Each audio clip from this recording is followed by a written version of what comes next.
En detalle, 26 de las 541 iniciativas contenidas en el programa de gobierno fueron cumplidas en su totalidad hasta el pasado 11 de marzo. Y para conversar sobre esto estamos acá en el estudio con Cristian Lede, vicepresidente ejecutivo de Idea País. ¿Cómo estás, Cristian? Gracias Muy por bien, gracias. acompañarnos. Gracias a ustedes por la invitación. Bueno, es una cifra, la verdad, bastante baja, un 5% de finalmente cumplimiento del programa de gobierno. Primero, ¿cuáles son las que sí se han ejecutado, que fueron parte, cierto, de este programa? Sí, bueno, hay que recordar que es primer año de gobierno y eso siempre tiene complejidades, digamos, y esta metodología que hemos utilizado nosotros tiene que ver solo con las iniciativas que se han efectivamente cumplido, terminado, que han llegado a término. Y en este caso son algunas iniciativas de bastante arrastre que le toca enfrentar a cada gobierno. Podemos ver, por ejemplo, el compromiso que había asumido el gobierno en materia de sueldo mínimo, que obviamente la discusión anual que se llevó a cabo este año sí logró la meta que se había planteado el Ejecutivo. Y también hay otros temas que se venían discutiendo con anterioridad en otros gobiernos, por ejemplo, el acuerdo de Escazú, que el presidente firmó rápidamente al asumir Sí. su mandato y Fue lo así. primero que hizo, me acuerdo, como en términos de una medida, iniciativa concreta, fue lo primero Efectivamente, de firmar el efectivamente. Tratado de Hizo un Escazú. hito en la Sí. moneda en un tema que para el gobierno anterior había sido un poquito más complejo, había tenido dudas, y fue una señal, digamos, en materia medioambiental, en materia también, esperábamos de relaciones internacionales, después la agenda en materia internacional fue cambiando un poquito, pero fueron esos temas, dentro de muchos otros también, pero que también son característicos de cualquier gobierno en primer año, y yo creo que los principales quizá atascos que ha tenido esta agenda es en materia legislativa, donde hemos visto que al gobierno le ha costado lidiar con esta vida de dos coaliciones que sostienen su gobierno, Mm. y en ese sentido nosotros identificamos que probablemente este va a ser o va a seguir siendo la principal piedra de tope para que el programa original del presidente Boric siga avanzando en la línea que se había trazado originalmente. O sea, sabemos, por ejemplo, que la reforma tributaria, que fue también parte de una promesa de campaña, parte del programa, que en el fondo es una iniciativa estrella del gobierno, sobre todo para implementar, ¿cierto? El programa fue rechazada en el Congreso Nacional. Así es, ese es uno de los temas que va a tener que replantearse el gobierno para efectos de definir dónde va a poner su ficha en los 3 años de mandato que le quedan, como le había ocurrido un poquito antes de septiembre con el rechazo de la propuesta de Mm. la convención, en donde ellos también habían de cierta manera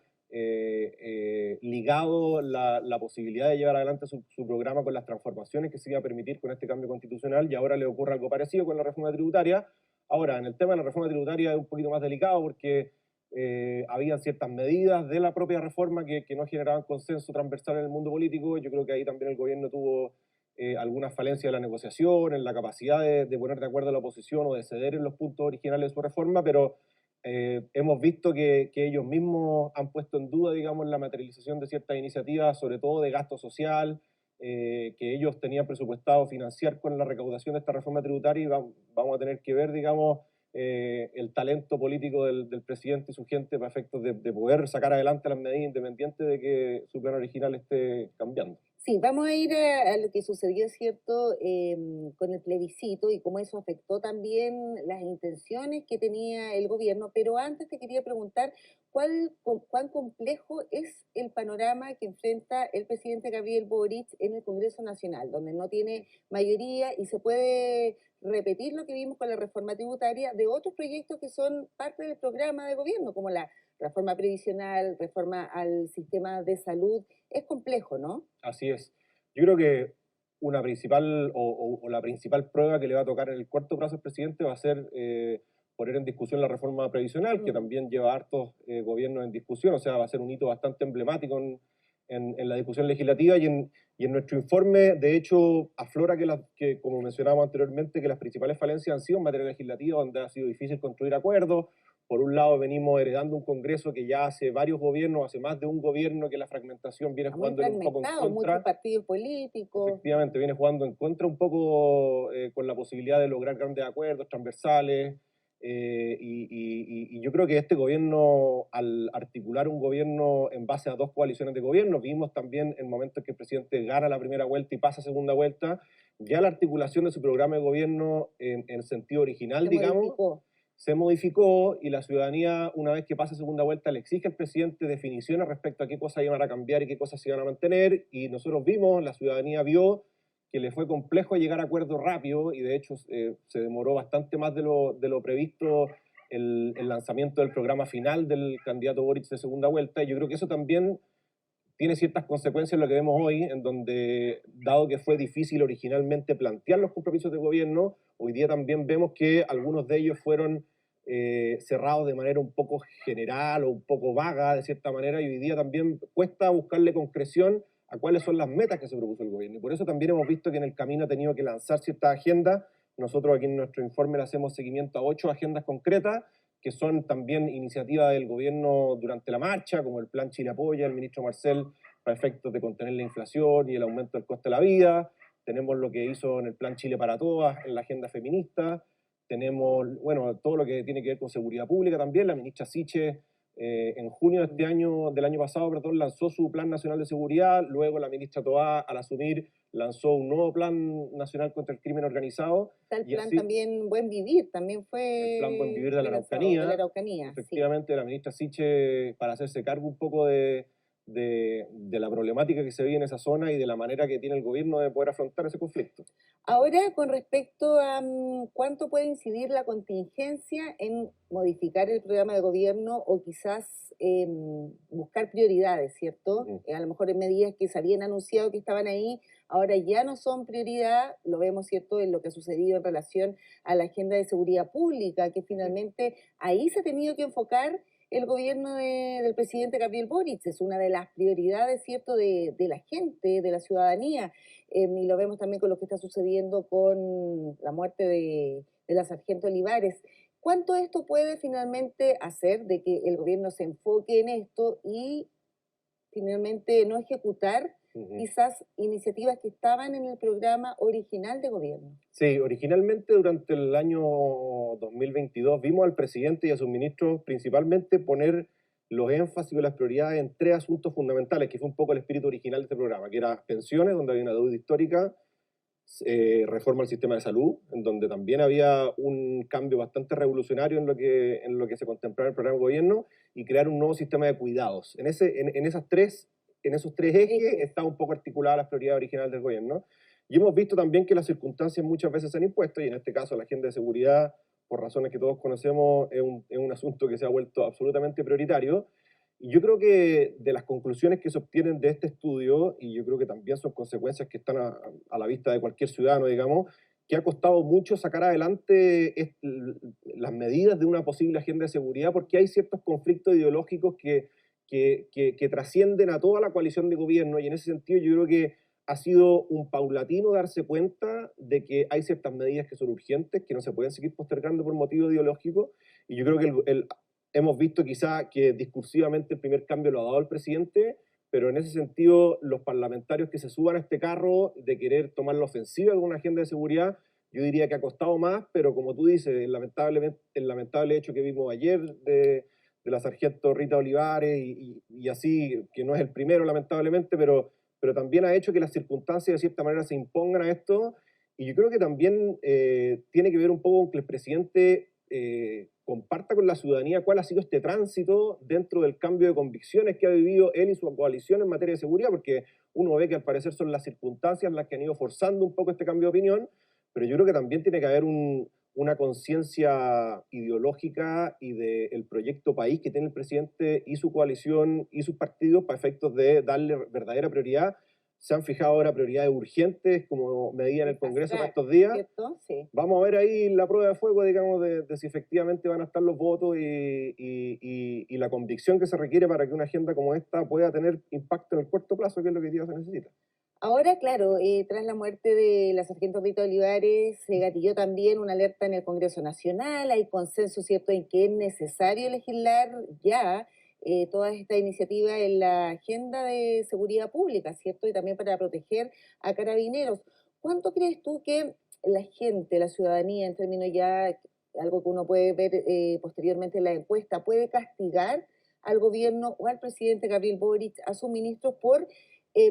finalmente las posturas que tuvieron antes? Por Ujú. ejemplo, se le ha dicho, se le recuerda constantemente de que ellos no estuvieron votando a favor de la ley Naín que protegía a carabineros y ahora hay un cambio de discurso. Incluso en el día de hoy el senador Insulza hacía un llamado, un senador digamos oficialista, un llamado al gobierno a hacer un mea culpa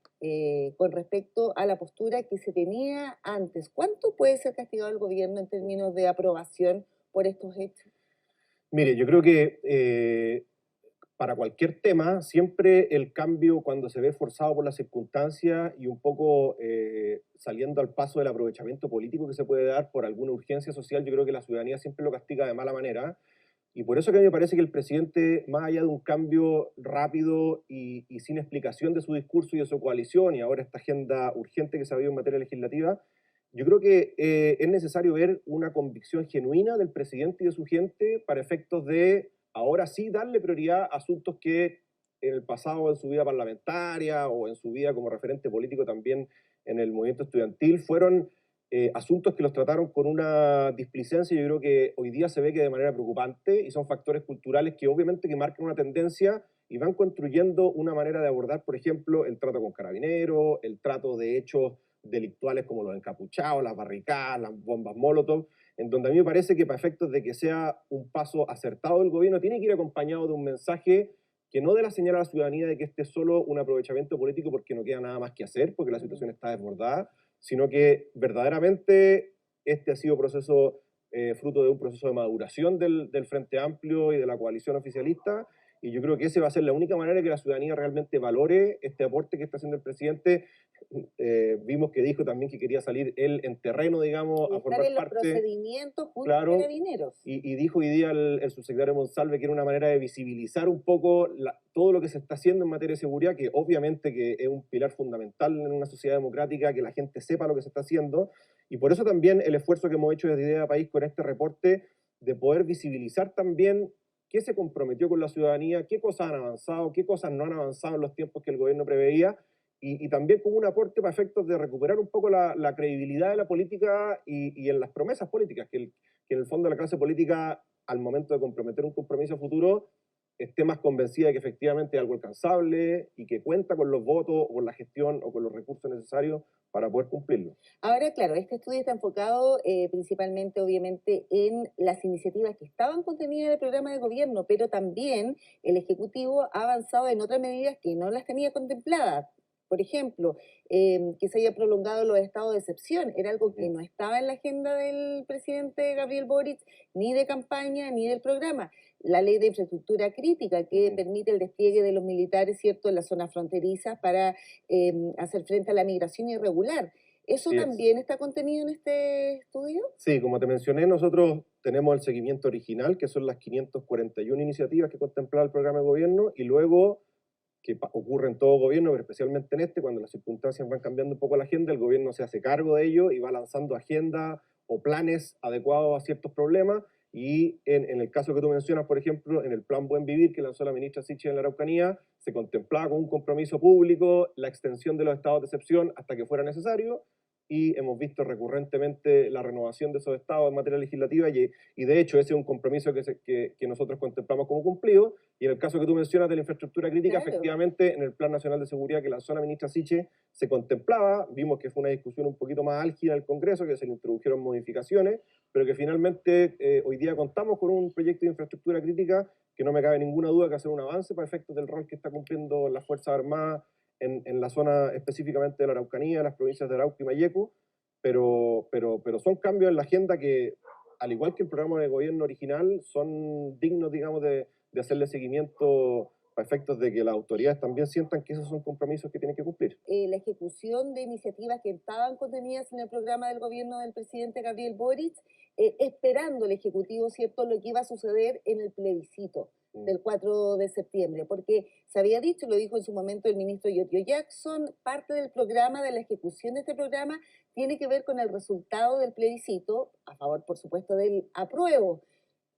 Finalmente gana el rechazo de manera contundente y da la impresión de que finalmente se derrumba este castillo que había tejido el gobierno en relación a este plebiscito y su programa de gobierno. Esto influyó, por supuesto. Absolutamente. Yo creo que sobre todo porque el gobierno rápidamente al asumir el mando del país, yo creo que se dio cuenta de las dificultades que significa gobernar, quizá la falta de expertise que tenían en bastantes áreas. Hemos visto también los cambios de gabinete, cómo han ido recurriendo a personajes quizá con más experiencia o más bagaje político en el pasado. Y yo creo que, claro, originalmente se trataba de un debate tan sustantivo en el ordenamiento jurídico chileno como el debate constitucional, que yo creo que cualquiera se hacía la imagen de que el sistema podía cambiar radicalmente, que de hecho la propuesta de la convención fue un cambio radical y refundacional del sistema, y yo creo que el gobierno, mezclando esas dificultades que vio también de lo que significaba gobernar y sacar adelante ciertas iniciativas, y a la vez sujeto a la posibilidad de que una propuesta refundacional como la de la convención pudiese materializarse, evidentemente yo creo que dejaron todo bastante congelado hasta poder tener certeza de cuál era el panorama político. Y yo creo que tiene que ver un poco también con el fracaso que dio el ministro Jackson desde la Secretaría General de la Presidencia, un poco durante los meses que tuvo una mala relación con los parlamentarios, pudo sacar poco adelante de la agenda que tenía comprometida, y yo creo que también hoy día eso lo vemos como una consecuencia de no haberse hecho cargo un poco de la responsabilidad propia que tenían ellos en las cosas comprometidas y de haber pasado un poco la pelota a lo que ocurriera con la convención. Claro, o sea, él fue bastante cuestionado, incluso hubo una acusación constitucional en contra del ministro Giorgio Así es, Jackson, ahí lo tienen que cambiar de las Express a Ministerio de Desarrollo Social, ¿cierto? Ahí tiene que haber un cambio donde tú lo decías también, entra gente del socialismo democrático con una carrera, ¿cierto?, de años en política, ahí también hay un cambio y hay un guiño también a la otra alma del gobierno y se deja un poco de lado a Prueba Dignidad, al Frente Amplio, ¿no? sí. Yo creo, como comentábamos antes, que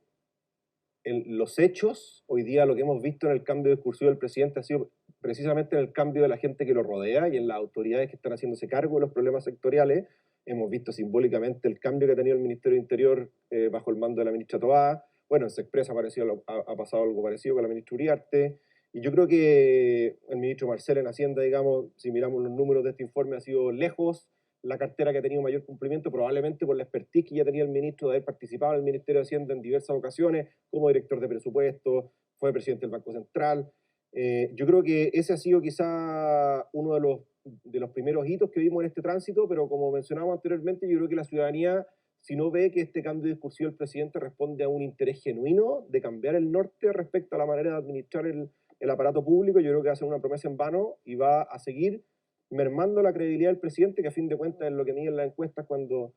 uno manifiesta si apoya o no apoya la gestión del Ejecutivo. No, y uno lo ve también, y así se lo han hecho saber parlamentarios, ¿cierto? En relación, por ejemplo, a la postura del Ejecutivo cuando eran parlamentarios, ¿cierto? Gabriel Boric, Camila Vallejo también, que estuvieron precisamente ahí y aprobaron los retiros y ahora dicen que no es una política de gobierno. Bueno, es bastante interesante todo este estudio, por supuesto, y te queremos agradecer, Cristian, que hayas Muchas estado gracias a con ustedes por la nosotros. invitación, un gusto.